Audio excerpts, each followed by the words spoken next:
तो आप अपनी बहुत सारे इसमें काम कर सकते हैं, रिपोर्ट बना सकते हैं, कोई लेटर जो है वो लिख सकते हैं, ऐसे लिख सकते हैं, और अपना जो असाइनमेंट बना सकते हैं। ये सारे कामों के लिए आपको वर्ड यूज करना पड़ता है, ठीक है।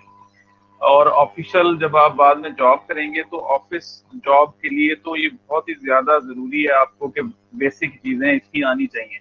और आगे आने वाले सेमेस्टर्स में भी आप लोग अक्सर असाइनमेंट्स और बाकी चीजें इसमें कर रहे होते हैं, तो इसके जो बेसिक चीजें हैं वो इसमें हम इसीलिए लैब में हमने डिस्कस की थी। नॉन प्रिंटिंग करेक्टर जो है, ये जितने भी वाइट स्पेस, टैब स्पेस और एंटर जो हम प्रेस करते हैं, अब ये स्क्रीन पे कुछ लिखा हुआ तो नजर नहीं आता ना इस पे, लेकिन ये बेसिकली नॉन प्रिंटिंग करेक्टर के तौर पे होता है। जैसे ABC अगर मैं लिखता हूँ तो वो तो स्क्रीन पे लिखा हुआ नजर आएगा, और जब आप उसका प्रिंट करेंगे प्रिंटर के थ्रू, वो प्रिंट पे भी नजर आएगा। ये जो स्पेस हो गई, टैब स्पेस हो गई, एंटर प्रेस किया, तो ये कुछ प्रिंट नहीं होता, लेकिन वो लाइन का एक का फासला हो जाता है। एंटर प्रेस करें, टैब दें तो वो 3-4 स्पेसेस जो है ना वो बढ़ जाती हैं। जैसे मैं लिखता हूँ, this is sample text in my word document, ये मैंने एक थोड़ा सा लिखा, उसके बाद डॉट लगा के मैंने एक दफा एंटर प्रेस किया, फिर दूसरी दफा एंटर प्रेस किया, और ये मैंने लिख दिया दिस इज अनदर लाइन, 2 दफा एंटर प्रेस करके ये। अब नॉन प्रिंटिंग करेक्टर मुझे नहीं पता कितने हैं कि अब ये जो एक लाइन और ये दूसरी लाइन, इसके दरमियान में क्या मैंने 2 लाइन छोड़ी हैं, या बहुत सारे टैब छोड़े हैं, या बहुत सारी स्पेसेस छोड़ी हैं, मुझे नहीं पता चलेगा। इसको पता चलाने का क्या तरीका है, आप फॉर्म टैब के अंदर ये जो पैराग्राफ वाला ग्रुप है बटन्स का, इसका ऊपर ऊपर जो लास्ट बटन है ये है शो या हाइड नॉन प्रिंटिंग करेक्टर। एक दफा प्रेस करूंगा तो शो हो जाएंगे, दूसरी दफा प्रेस करूंगा तो हाइड हो जाएंगे। ये देखें, ये मैंने प्रेस किया, ये यहाँ पे एक आ रहा है, यहाँ पे आ रहा है, और यहाँ पे आ रहा है। बेसिकली ये जो है ये होता है हर पैराग्राफ की एंडिंग को रिप्रेजेंट कर रहा होता है, ये वाला ये जो साइन है। और जब एंटर प्रेस करते हैं तो भी एक बेसिकली ब्लैंक पैराग्राफ आपका क्रिएट हो जाता है, ठीक है। एक ब्लैंक लाइन होती है, एक लाइन या एक पैराग्राफ एक ही चीज है। तो ये देखें यहाँ पे भी नजर आ रहा है ये, और फिर ये जो एक लाइन थी यहाँ भी नजर आ रहा है। अब यहाँ से इसको मैं हाइड कर दूंगा तो ये हाइड हो जाएगा।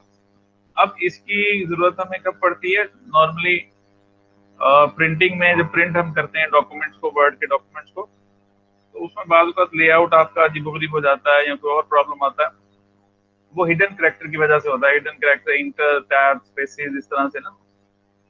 अब ये मैंने एक दफा टैब प्रेस किया, ये देखिए 4-5 स्पेसेस आगे कर्सर चला गया, फिर एक दफा मैंने टैब प्रेस किया, फिर एक दफा, ये 3 टैब मैंने प्रेस कर दिए। उसके बाद मैं कुछ लिखता हूँ, टेक्स्ट आफ्टर टैब्स।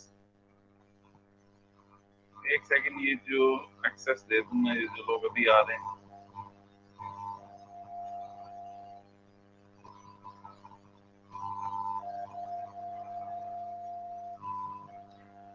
तो ये मैंने टैब, अब ये दरमियान में, अब देखें ये जो स्पेसेस पड़ी हुई हैं, ये क्या मैंने, अच्छा इसी की मैं एग्जांपल ना एक और लाइन बना लेता हूँ,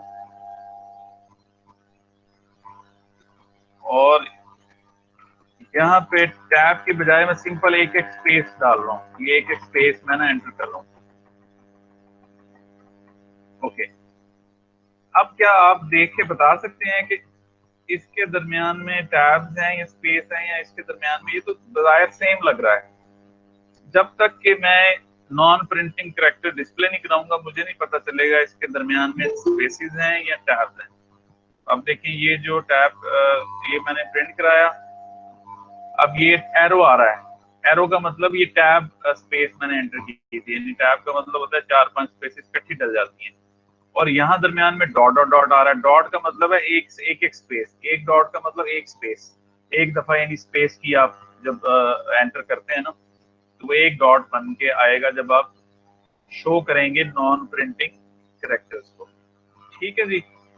तो ये नॉन प्रिंटिंग करेक्टर्स है, ये नॉर्मल हमें जरूरत नहीं पड़ती, लेकिन जब बाज़ औक़ात हमें डाउट होता है कि यार ये स्पेस थी या इंटर था या क्या था, ये खत्म नहीं हो रहा, या प्रिंट जो इसका आ रहा है वो थोड़ा अजीब उसका लेआउट हो रहा है, तो हम फिर चेक करके तो देख सकते हैं ये क्या चीज है। नॉर्मली हम हाइड ही रखते हैं इसको, तो ये मैं दोबारा प्रेस करूंगा तो ये हाइड हो जाएगा। ठीक है, ये क्लियर हो गया। बताएं ये जो पूछ रहे थे नॉन प्रिंटिंग का, कौन पूछ रहा था?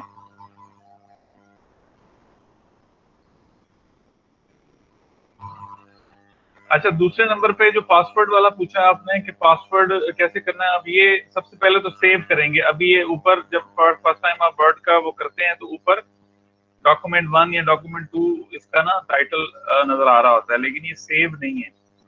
तो पहले कंट्रोल एस करूंगा, सेव करूंगा। सेव आप करने के लिए जो भी पाथ देना चाहें वो आप दे सकते हैं। मैं इसको डॉक्यूमेंट्स के अंदर मैंने एक फोल्डर बनाया हुआ है आईसीटी डेमो का, यहाँ इसका मैं फाइल का नाम रख देता हूँ माई डॉक्यूमेंट। ठीक है जी, और सेव कर लिया।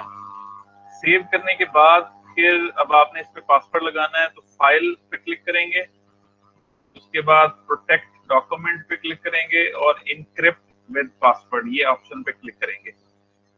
अब ये आपसे पासवर्ड मांगेगा कि क्या पासवर्ड लगाना है अपने इस फाइल को। तो इसको मैं पासवर्ड दे देता हूँ सिंपल सा, एक 1 2 3 4। मैंने सिंपल एक 1 2 3 4 पासवर्ड मैंने एंटर कर दिया और ओके कर देना। अब वो कंफर्मेशन कर रहा है कि आप दोबारा से री एंटर करें वही सेम पासवर्ड। वो इसलिए कि ताकि बाज़ औक़ात बंदा पासवर्ड भूल जाता है, तो 2 दफा आप लिखेंगे तो चांसेस यही है कि आप पासवर्ड आपको याद रहेगा। 1 2 3 4 मैंने दोबारा से वही सेम एंटर कर दिया पासवर्ड और ओके कर दिया। अब ये देखिए यहाँ पे क्या आ रहा है, अब password is required to open this document. ठीक है जी। तो अब मैं जहां मैंने फाइल इसको मैं बंद कर देता हूँ।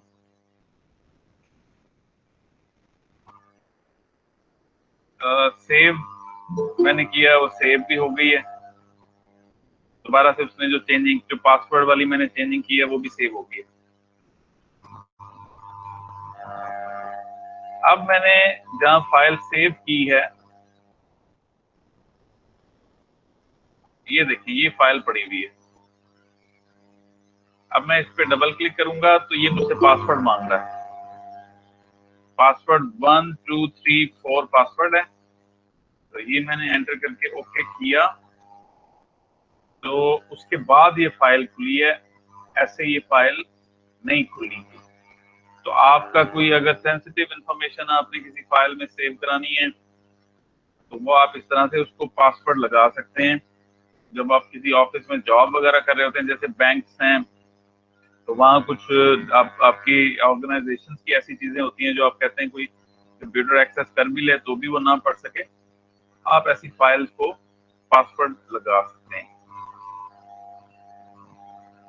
जी।